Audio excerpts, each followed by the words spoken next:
Hey, hello everybody, my name is Cool Blue, and eventually I'm going to actually get this first recording to actually go through. But this is Viewer Playcast number 51. This will be like my 5th time starting it over, just to fix a few issues that we see over here. So I'm going to go ahead and hit the play button, because I did have to rewind, and that was kind of bad.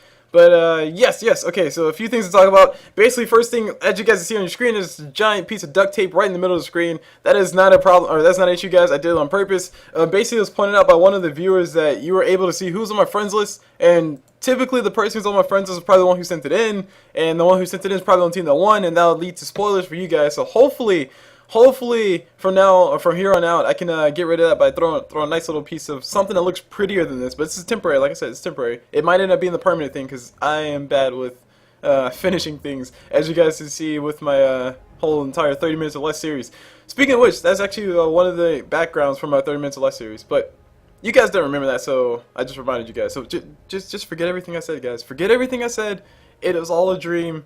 You are not in real life. So, yes, like I said, it's just a temporary piece of duct tape. It's only going to be up for the whole entire loading screen. I just have to remember to switch my overlays, because I know that I'm going to forget to switch my overlay eventually, and then I'm going to cast the whole entire game with this giant something in the middle of the screen, and it's going to be annoying to you guys.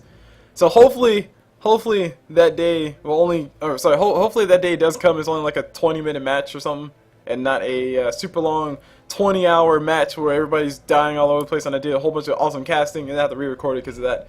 So, like I said, there you go. You guys see the duct tape? Let's go ahead and hide the duct tape by switching to another overlay, because I just I tried to like click it off, like, because in my OBS I can change individual images and all that stuff, and I accidentally turned off the overlay cover, or the replay cover, and the time was exposed, and that would be no fun either. So anyway, like I said, this game was sent in by by a viewer, and I don't want to give you guys the spoilers. I want to make this as spoiler-free as possible. Even though you guys might start to recognize names, you still don't know if they're going to win or lose, because I do highly encourage you guys sending me in your replays, even if you're on the team that lost. I do not only want your games that you won, which are great and fun and all, but I also want the ones where you lost, because those ones are even more fun to cast, because it's usually those ones are really close.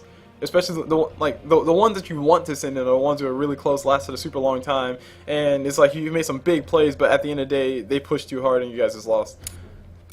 So I'm encouraging that, let you guys know. And yes, okay, so we're jumping to the game. Cool. It was a single draft. I did successfully waste all the whoa now. Okay, Dota totally crashed on me once before, which is why, like I said, it's like my 5th time doing this. One of the times actually, like, Dota just flat out crashed. It's like, screw this, I'm not going to be here anymore. So I thought it was in the process of crashing, but it's not, thankfully. And we got some stuff being shared on the side. Holy crap, what is this? We got Huskar announcer. Okay, let's do Huskar. And genuine valor. You know, I really don't like genuine valor. It's not pretty enough, I guess. But it was free. Well, I paid $10 for it, so it's not that bad, I guess. And wow, what's this? Empowered. I think it's broken. I don't know. We'll see if it's broken. I have to go click on the hero. There we go. It's not broken. I just didn't click on anything. So we shall use the empowered overlay, or the empowered HUD, because it looks swanky, as one of my friends from high school would definitely say. And a cool look. It really matches my it matches my logo. It kind of blends in. I don't know if it's a good thing or a bad thing. Might be a bad thing. Might be a bad thing. It actually looks like it's off by a little bit. Who cares? So, like I said, we're jumping into this game. I'm trying to wait for the whole entire team to get fully picked up, but these guys are taking their sweet time.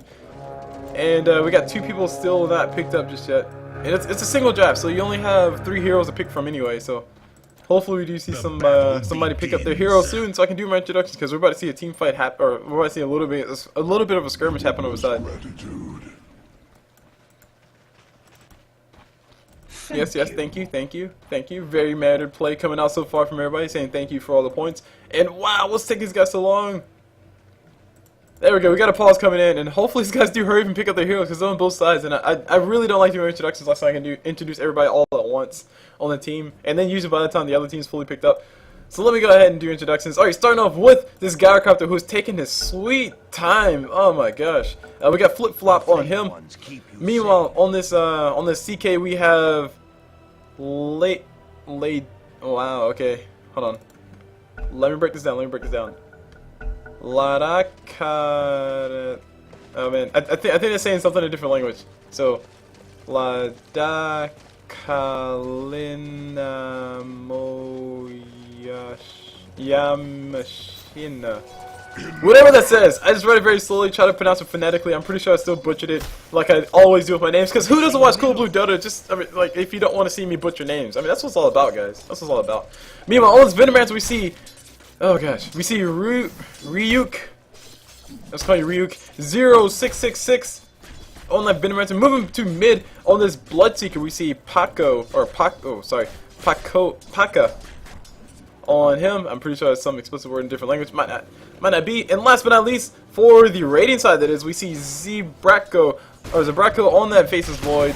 Moving over to the dire side, starting off with this Enigma, we see Little Sister on him. On this Disruptor, we see Elvis Tech on him. On this on Huskar, we see Andrew Ryan. And oh man, these guys are definitely in a party, I can tell. Andrew Ryan plus Little Sister equals Bioshock. What? Who'd have thought?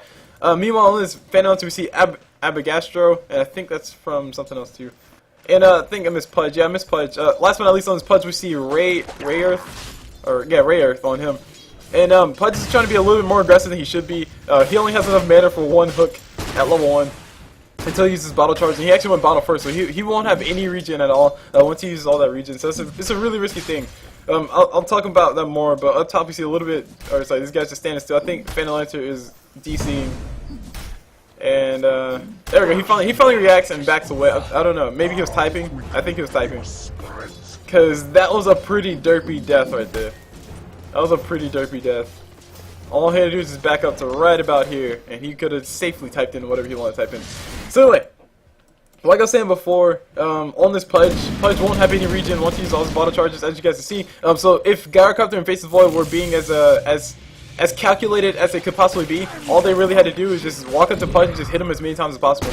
Just to force him to use all his bottle charges. And then once he uses all his bottle charges, he's an easy kill all day, every day. The only thing he can do is turn on a hook, turn on a rot, and probably try to kill himself before you kill him. But it probably ain't gonna happen.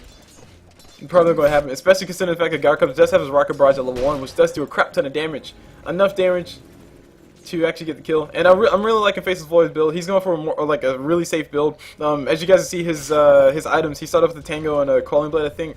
Maybe Tango, Quelling Blade, or no, yeah, Tango, Quelling Blade, Healing Salve, plus Slippers of Agility. I think he should have enough money for all that. But the Tangos are really useful, especially because he's a melee person trying to get last hits. And we got Pudge around the corner. Pudge trying to go for, I don't know what Pudge is going for, but he dies. Like I said before, Rocket Barrage equals Pudge's death. Pudge thought he was a boss. He said, hey, I got bottle charges. I can heal up whenever I want. But no, he only got a chance to use one before he actually went down. Meanwhile, Huskar found himself a regen rune of all things. He actually has 2 points out of his Berserker's Blood. Really cool stuff, really cool stuff. Regen rune, it's going to take his attack speed down by a little bit. But he doesn't really care. Bloodseeker, what's Bloodseeker going to do? Silence him? Actually, that would hurt. Actually, I take that back. That would hurt Bloodseeker a little bit more. CK going in for a kill on top of Enigma. He needs to go and throw a stun. I'm not too sure why he didn't throw a stun as soon as you reality ripped him. But Venomancer did whiff his Gale, but Enigma still should be going down. Chaos Knight able to pick up the last hit. So he feels pretty heavy about that. And as far as other item or other builds, I think I'll talk more about Faceless Void. Basically, the Tangos are really useful because it gives him regen, it gives him sustainability to actually be there to get the last hits, and he can also eat the trees on the side. So if these guys do go for a big engagement, he can actually go and just eat a tree and heal it up. And Pudge is making it, telegraphing the crap out of his hooks. It is not good at all. As a Pudge, you want to be as unpredictable with your hooks as possible, and you also want to throw your hooks in the most logical place that somebody will walk. A lot of times, one of the biggest mistakes a lot of people make, or a lot of players make, I can't speak for myself because I don't actually play Pudge a lot to know for myself. But I do know that I do see a lot of people say, oh, somebody's running in this path per se, and Pudge is right about here. So Pudge's like, oh, they're probably going to juke me, so I'm going to throw my hook back here instead of throwing it right here where they should be, or where they're probably going to go. I'm sorry, where they logically would go. And 9 times out of 10, they logically go there, and then Pudge misses his hook. So anyway, we got this engagement happening on the backside. Pudge finally turned on his rod. I'm not too sure what he was thinking, but he turns on his rod. Yeah. Pudge, not really sure what to do. Invis rune up on Huskar. Huskar almost level 6, so he might be able to go for a quick kill on top of his Bloodseeker. Bloodseeker is level 6 though, so Huskar needs to be a little bit careful. There's 2 points inside of his thirst, which means that he'll be able to see stuff. And Owners gets thrown down onto bottom. Gyrocopter getting a lot of kills down bottom. He should be getting some pretty items for himself. Man, he went for Battle Boots. Okay, whoa. sorry, wrong button. There we go. Here for bottle boots. I'm not too happy about that. Bottle first, in general, bottle first is not really good because you don't like it doesn't give you sustainable regen as opposed to getting a tango. And it's ironic to say that because tangos don't give you all that much regen once you use them all up. I mean, once you use them all up, they're gone. But they only cost 90 gold. That's the biggest thing about them. They're not expensive. A bottle costs 600 gold. It really requires you to take control of those runes in order to make it or get the most cost out of it. Especially considering the fact that now the crows move a lot slower when you put a bottle on top of them. But having tangos instead, having 90 gold, I mean, sorry, spending 90 gold on some regen, some HP regen, that's all you really need. Like Faceless Boy, he doesn't really need mana regeneration. All he needs is to have at least one enough mana for one time walk, just in case he gets in trouble, which he can definitely get in trouble. So as far as what's going on around the map, actually, hold on, license and eyes. Oh man, totally forgot to bring that up. We see Enigma does have the most lives hits, but I think Enigma has died twice. If I'm not, no, he only died once, if I'm not mistaken. But he is pushing the crap out of his lane though. With that ring of facilities plus his auto attacks. Faceless is doing the same thing with his auto attacks as well, and he has a ring of facilities of his own. CK coming in, will he be able to do anything? I don't think so. But really, the biggest saving grace on his top lane is the fact that Venomancer is maxing his Spirit Lance first, which means that he won't have the mana regeneration to actually do all this stuff. He will have himself a Ring of Aquila, but it won't regen his mana fast enough. I think if you want to go into that aggressive play of style with the Venomancer, you need to get yourself a Soul Ring, because Soul Ring will basically give you mana anytime you want it for Spirit Lance and also give you some really nice regen. Meanwhile, down bottom, we see engagement happening. We got Gyrocopter throwing out the Rocket Barrage. Disruptor will be throwing the wall. Only one person will be getting caught in, but it's the one person who can actually get out if he has the mana, but he doesn't have the mana right now. Gyrocopter still trying to go in for the kill. He will be able to get the kill on top of Disruptor. Or not. There we go, he gets killed on top of Disruptor. Thunderclap thrown on top of Faceless Boy's head, but he doesn't. A Thunder Strike thrown on top of Faceless Boy's head, but Faceless Boy doesn't care. Pudge throws a hook, hook does miss, and those hooks are really hard to line up. I do have to say that as well. Like I said before, I haven't really played Pudge a lot, probably at all, in my personal Dota career, but I do know that I'm very bad at landing skill shots like Lightning Strike Array, and also very bad at landing skill shots like Split Earth. So I can imagine how difficult it is to actually land a hook really well. Power trade's already up on Gyrocopter. Gyrocopter really needs to start building himself his items. Sorry, well, actually no, I take it back. We're only 8 minutes in. It doesn't really matter. Gyrocopter's doing really well. So yeah, ignore me, guys. I'm drunk. I was gonna say that Gyrocopter really needs to start building his Yasha so he can get ready to start building his bigger items after that. But I mean, he has power trades. He's doing well. He's doing well enough. Yeah, how many kills does he have? Actually, I want to see his net worth. As far as net worth goes, we see that Faceless Boy is worth the most on the map. I wonder what he's going to be going for, because that's going to be important. He has power traits, has a poor man shield, really good stuff for farming, and also really good stuff for later on in the game. The power traits give him some nice attack speed. And the Quelling Blade, of course, for creeps, and the poor man shield gives him some decent stats for his right clicks. Meanwhile, we got Bloodseeker coming down bottom. Huskar is walking right behind him. I think Huskar needs to go ahead and engage right now. The Dire are in position. Are they going to go back up? I'm not too sure. Huskar is going to walk past him, just stalk him a little bit. Bloodseeker running away, runs to the side. They could do easily a wraparound gank without Bloodseeker. Basically, when they saw Bloodseeker coming, they could have just started running that way and then help out Huskar with his kill. But Huskar, he will be able to get his kill. Bloodseeker silences him up, and Huskar, will you be able to get the kill? He's attacking fast. He has some nice little magic immunity, but I think he will be going down if he keeps walking. Nope, there we go. Heals himself, Inner Vitality activated. Bloodseeker pops himself a healing salve as well. And like I said, if those guys would have wrapped around a little bit earlier, it feels an Enigma. Enigma could have thrown a what's it called, Malefice on top of Bloodseeker's head, and then Bloodseeker would not have been able to run away from Huskar from his right clicks, and also Enigma could have contributed with the right clicks as well. So, really big miscommunication, these guys. Huskar following the Bloodseeker. He probably should have said, hey guys, come around this way. Wait, it's not letting me ping. There we go, come around this way so that we can, oh man, that's stupid. Come around this way so we can go for a kill on top of them.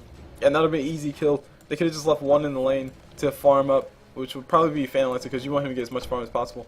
We're going to cool up on Faceless. It is turned on though, so we'll be pushing this lane whenever he's there. Venomancer gets a Venomous Gale on top of Enigma. Enigma a little bit of trouble. He has a Soul Ring. He also has his Black Hole up, but he will be going out. No chance to actually use it.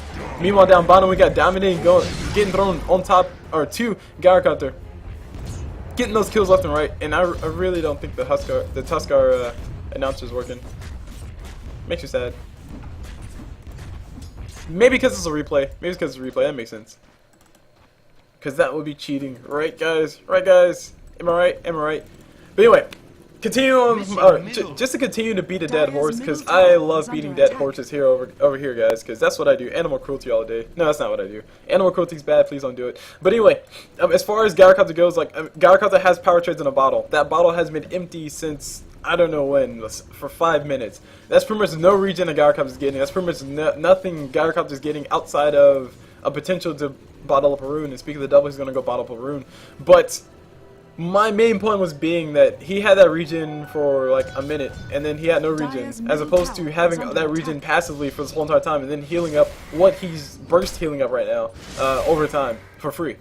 So now he has to use all his bottle charges just to get his mana up and just to get his HP up so he can get ready to go for engagement. And it's counterproductive, because that cost 600 gold. Maybe that was nice earlier on if you're going mid or something, or maybe it's nice early on if you're going to be hoarding the runes like that. But Gyrocopter just pretty much stayed in lane and just hung out with Faceless Void, just got kills all day, so he probably should have thought differently. Meanwhile, Pudge gets a hook on top of Bloodseeker. Bloodseeker will be throwing his ulti on top of Pudge. Pudge gonna sit there and rot to death. Nope, he doesn't rot anymore. Stand still. He should be fine. He levels up, and Bloodseeker's ulti does run out on top of him, and he's fine. Meanwhile, on top, you see engagement happening on top here. I'm not too sure why Enigma is not popping his black hole. That would be a perfect. Oh, he already used his black hole. Oh man. Oh man, I really wonder what happened to his black hole. We got a reality of throws from CK. These guys are going to go for a kill. CK might be going down though. He's taking a lot of tower shots. Enigma can't turn around and throw a Malefice on top of CK and possibly get a kill, but he decides not to. He's going to be just straight up booking it out. Venomancer is on the chase. Venomancer can't do anything but throw Plague Wards and say shoo, and that's all Enigma's going to be doing, and he's going to be pretty happy about that. Meanwhile, as far as the net worth goes, I mean, we see it right here. The whole entire rating side are worth the most. If you take a look at the items really fast, actually, license to noise. If you take a look at the items really fast, we can see that the Radiant, of course, have better items. Venomancer building a Shadow Blade, I really don't like that. But at this point, I mean, like Venomancer can start building Dagon, and his team will probably still be doing really well. Faceless Void going for that Mask of Madness is actually up. He has to have the courier bring it to him, which the courier is still walking, by the way, on the side of the Radiant. He needs to get that flying, otherwise dangerous things will happen. Meanwhile, Gyrocopter hasn't transitioned to any item just yet. I really hope he's not going for Aghanim Scepter first, because that would be horrible. Oh man, Gyrocopter with Aghanim Scepter is not as valuable as a Gyrocopter with damage to do, or especially for the late games. It pops his flat cannon, just kills everything in like 5 hits. CK is going for Armlet, really standard type stuff on him. Bloodseeker, I don't know what Bloodseeker's going for. He could be going for Sanjiasha, which is what you typically see Bloodseekers go for, but it's really difficult to tell. Meanwhile, we got the Dire just pushing in mid. 5 people just trying to kill as many towers as possible. Gyrocopter is invisible because he did find himself in Biz room, feeling pretty happy about that. He's going to hang out around the corner, just let everybody know who's over here. And he will be able to throw a beautiful ulti, but he needs everybody else to come over here and be prepared to go for the kill. We got TP coming in, everybody's finally rotating from the Radiant side, and these guys will be able to go in for a fight. Gyrocopter will be having the flanking position, which could be really nice. Bloodseeker throws the silence on top of Faceless, so Faceless can't do anything but make more illusions. That's all he'll really do. CK throws a stun, Gyrocopter the ulti to fly, and that's probably not the right person to focus, but it doesn't matter, he still goes down anyway. Faceless is coming around the corner, he's trying to hide away, and he'll be fine.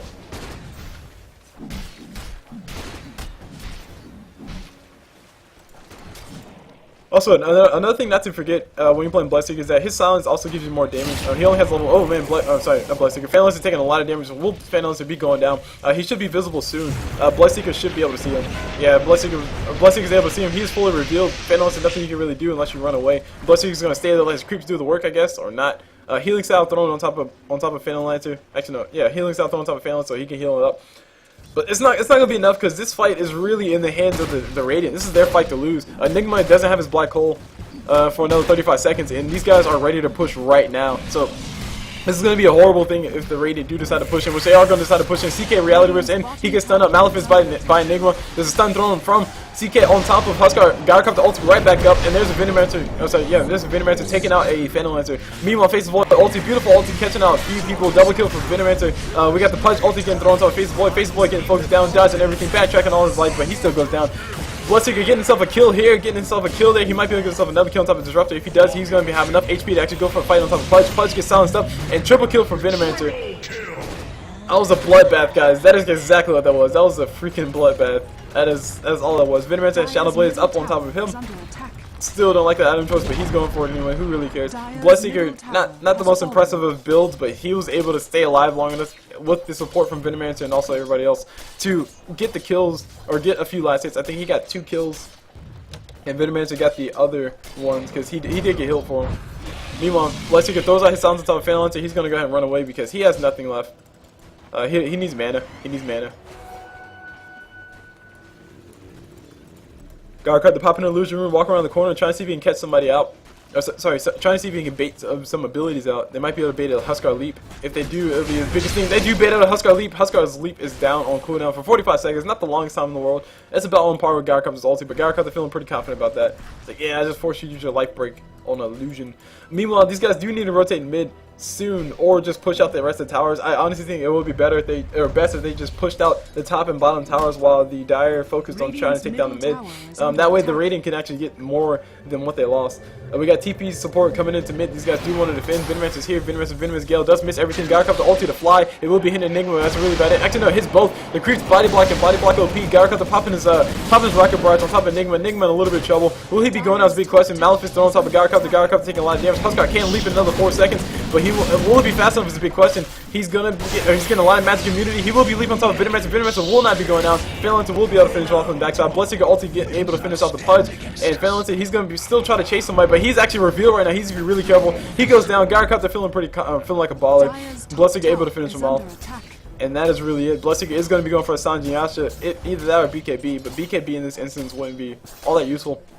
Because Huskar's leap does still slow you. It doesn't do any damage. I really don't think it does any damage when you have a BKB, but it does still slow you. Enigma's ulti does still pull you. It does still disable you. Pudge ulti plus Pudge hook still disables you and still hooks you. Or sorry, still hooks you and still disables you. So in this instance, a BKB will not be the most wise thing. Yes, he is going for a Sanji Yasha, as you typically see pub style Bloodseekers go for. Meanwhile, Faceless Void on that. Sorry, Faceless Void with that Mask of Madness, getting himself a free kill on top of Disruptor, popping his ulti for that. Not the biggest thing in the world, but sorry, not the most impressive kill in the world. Easiest kill. I mean, just basically pop your ulti, pop Mask of Madness, and kill him in Chronosphere. But a kill's a kill. I mean, otherwise, like he won't have his ulti for another 100 seconds. It's not that big of a deal though, because nobody's really looking for two Faceless Void to initiate the fights. CK in a lot of trouble. He might be going down on top. Venomancer needs to throw out Spear Lance as soon as he possibly can. Huskar trying to get a leap. There we go. Spear Lance to fly. Huskar will be able to leap to follow up, and CK will be going down. One more auto attack is all he needs. Gets us, tries to do a reality rift on top of Huskar. Tries to man up at the last second, but not manly enough. CK no armlet. Sad days. He needs to go ahead and buy his armlet. He has the pieces for it. Not too sure why he doesn't have it just yet.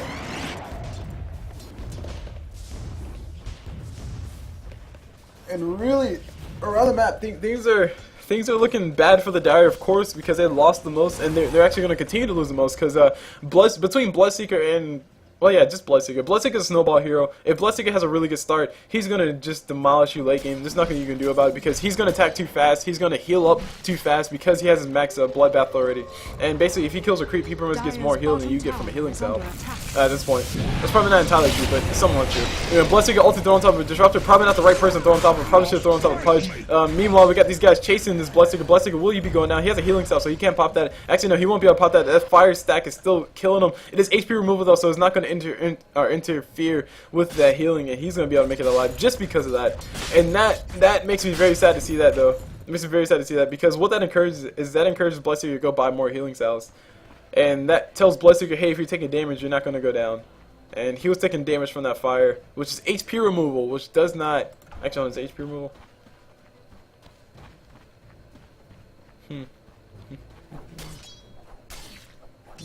Oh no, it's magical. Wow, really? Okay, so I don't know what was going on with that. Maybe it wasn't enough damage. Who really knows? I thought it was HP removal. Maybe it's HP removal only on Huskar. Sorry guys, just told you guys some total lies, but I did catch myself. I will go do my research properly. If these guys do give me a few minutes, I can actually do it now, because I really do want to know how Bloodseeker was able to use his full healing salve while he was still burning on fire. Maybe the initial impact is what does it, or dots don't. I don't know. Come on. Dota 2.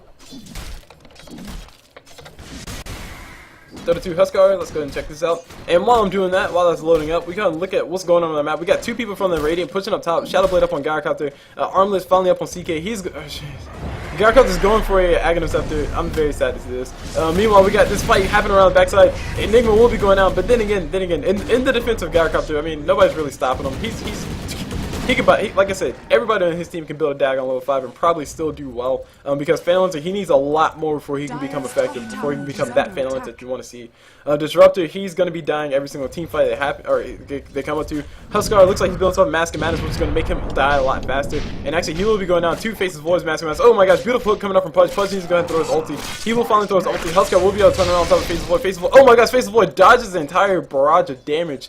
Even with the Mask of Madness, he feels like a baller. He's going to be able to make it alive. Meanwhile, Faceless dies up top. Disruptor, will you be next? No, does not look like Disruptor will be next. CK needs to go ahead and toggle his armlet. He's fine. He's pretty much healthy.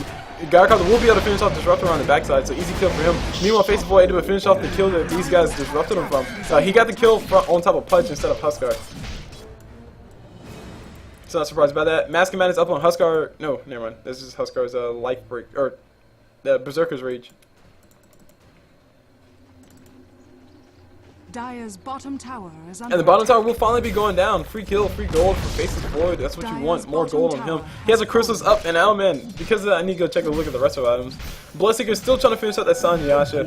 The thing about Sanjiasha is that Sanjiasha is really a subpar item. And the reason, hold on, we got up top, we got a lot of action going on top here. Enigma will be getting the Malefice on top, or sorry, getting the stuns on top of Gyrocopter. Gyrocopter will not be able to finish off the kill on top of Enigma. Enigma, oh my gosh, almost able to get the kill on top of Gyrocopter, but that thing did run out. And now CK toggling his armlet at the worst possible time. He's going to toggle it now. He should be able to toggle it now if he's quick about it. Come on, toggle your armlet before he throws out another Spirit Lance. Spirit Lance will be able to fly. CK will be going down. Turns it on and off, turns it on. And the way you're supposed to armlet toggle is just basically like you turn it on, then you turn it off. Like you instantly turn it on, turn it off. You can do that. Like, oh man, he did it backwards. He did it too fast. I think he hit it 3 times. Dire's bottom tower has fallen. Or maybe he was just slow about it. So CK goes down, sadly.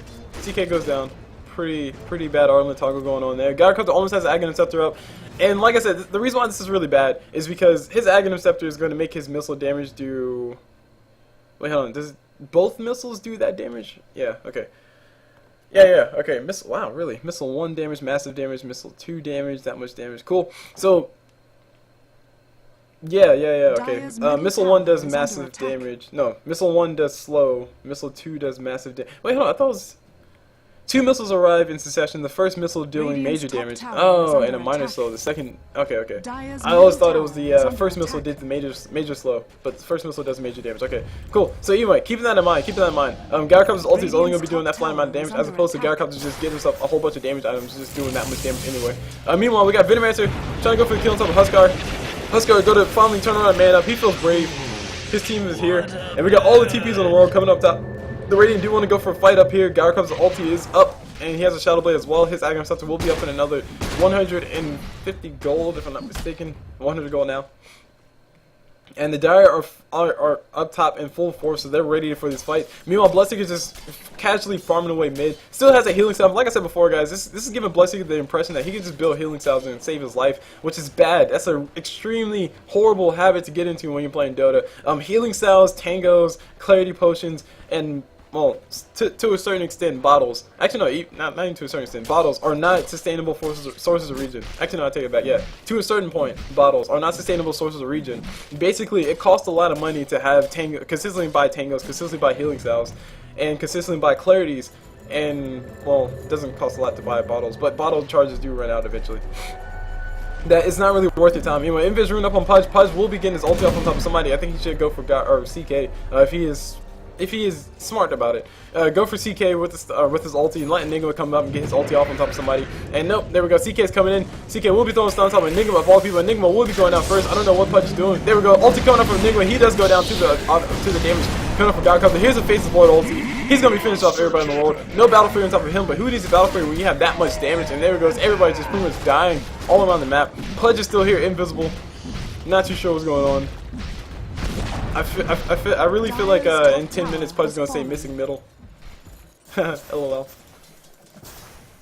Meanwhile, Venomancer built an Aghanim Scepter on himself. I really dislike Aghanim Scepter on Venomancer too. I'm sorry to be a negative Nancy, guys, but Aghanim Scepter, on some heroes, Aghanim Scepter is not really useful, especially especially a guy. Well, sorry, more so a Venomancer than a Gyrocopter. Venomancer, it's more so because his ulti cannot kill anybody. That's the thing about it. It will tick for more damage, which is really nice when you have that Venomancer ulti.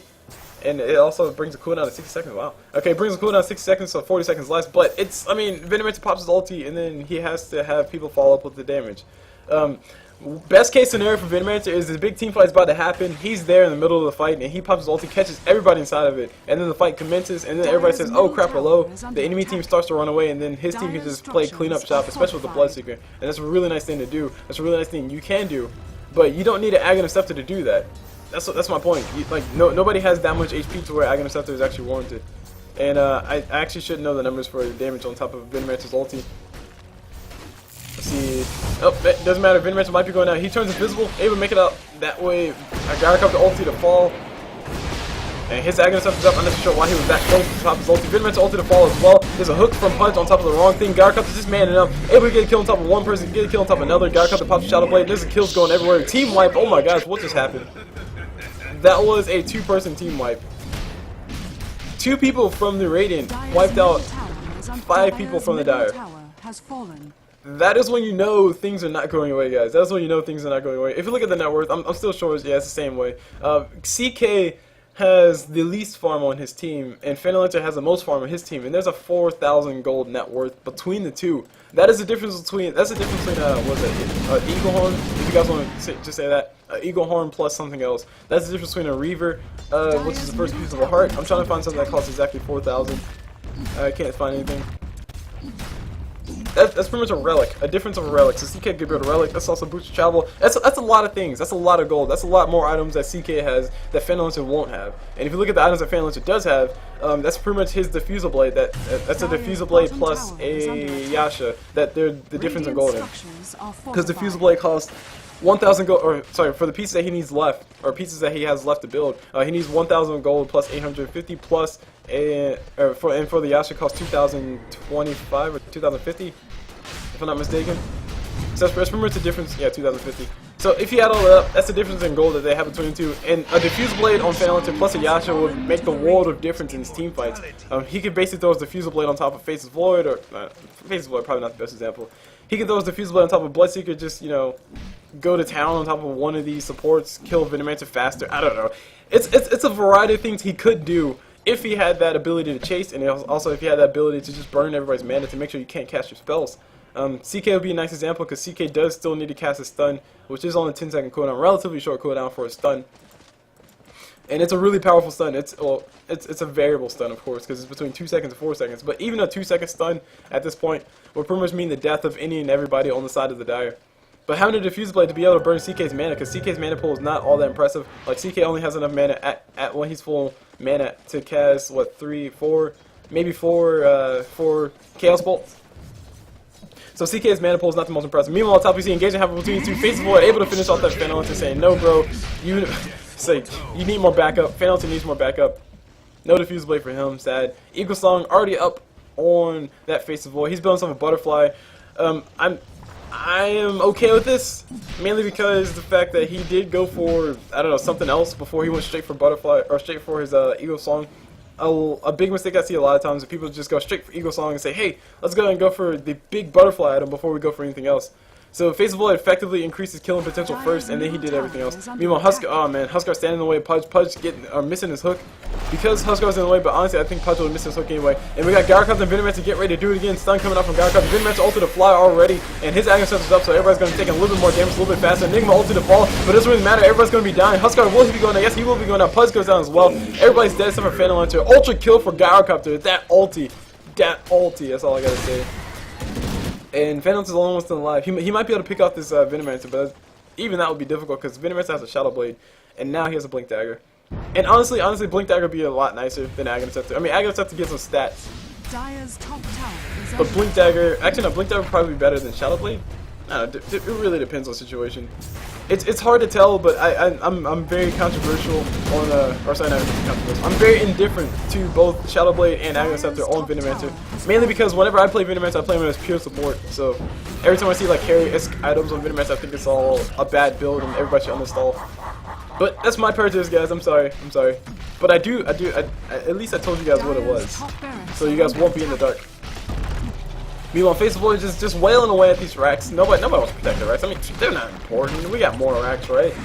What this basically means is that this entire lane will keep pushing continuously, and these guys will always have to worry about that. Pudge might be able to deny himself. No, last hit goes to CK. Gyrocopter ulti to fall, but it won't be able to catch anything. Disruptor ulti to fall on the backside. Gyrocopter says, hey, the ulti doesn't stop me from auto-attacking. He goes for the kill. Bloodseeker throws out the ulti on top of Huskar. I hope he doesn't silence him, because if he does, Gyrocopter's already dead. Just dead that much faster. Bloodseeker able to get the kill on top of that Huskar. Heal himself for quite a bit. CK toggling his armlet. Well, not necessarily toggling, just turning it off. Going for the damage on top of this racks. And that's pretty much all the racks gone. And oh, by the way, Faceless has a butterfly now, so he'll be ready to go for all the kills. Bloodseeker throws out a silence on top of Enigma. Enigma wants to throw a Malefice, or no, he already threw his Malefice. He wants to throw a Midnight Pulse, I guess. But he won't be able to get it. Venomancer trying to go for the kill on top of CK. CK, will he be going down is a big question. Venomancer did go invisible. There's an ulti coming up from Faceless. Faceless said, ha, I got you. And there's a Venomancer going down. Easy kill was easy. That's all he just said. Easy kills easy. Meanwhile, Pudge trying to see if he can get a hook. He gets a hook on top of a creep. That's a lot of gold. 40 gold worth of creep kills. That's what I'm talking about right there. Bloodseeker has a relic. He's building himself a radiance. A very late radiance at that. Oh, sorry. For this game, late in the sense that it's afterwards. He will be able to pick it up if he just walks into the shop. There we go. Radiance is picked up. He's killing Bloodseeker. Sorry, he's killing everybody. Doing a little bit of damage. I think his radiance burns him a little bit more than he heals. I'm not too sure. We have to go test it out. Meanwhile, everybody's pretty much just dying on the map. I mean, it's not much to say anymore. These guys are just picking up kills, just tatting their stats right now.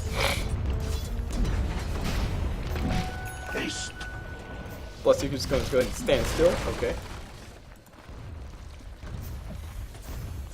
And we're just, like I said, we're just waiting for these guys to go for the kill. Gyrocopter going man up. He's just trying to go for the fight. Those are his ulti. Bloodseeker comes in, says, I'm gonna burn you to death. Goes for the burn. Faceless void, no ult, no mana for ulti, and no ulti as well. And that's pretty much all the racks is gone. Mega creeps are already up on the side of the radiant. We're just waiting for the creeps to push him in. The middle towers do go down. And this ancient will be going down pretty darn fast. Faceless void with that mask matic still popped and is going to get fortified is used. Bloodseeker's trying to do what he can to just keep these guys in the fountain, and they're standing in the fountain. There's no way they can actually get out. Venomancer throws out a Venomous Gale. Faceless void wants to get his ulti, and then he jumps in. He's trying to go for the kill, and he actually, oh man, I was about to say, he almost dies. But he does make it out alive. Pudge throwing his ulti on top of him, and there's a desolated purchase by Faceless void. That is it. That is it for this game. This is a relatively short one. Wow. Okay, cool. Makes me happy. That means I can hurry up and upload it to you guys so you guys can watch the awesomeness that was this game. Alright, so this game was sent in by Zbraco, who is on that Faceless void. Thank you, Zbraco, for saving his game. He did change his name to Husky, but it did change back to Zbraco because I'm pretty sure when you do the replays, it updates based on what you call now. And Pudge is still ulting. Wow, that's pretty annoying. Anyway, I hope you guys enjoyed the cast. My name's Cool Blue, and wow, 50 to 7. Holy crap, I didn't realize that. 50 kills to 7 kills. The Dagger got outplayed. That's really about it. Hope you guys enjoyed the cast. I'll see you guys whenever.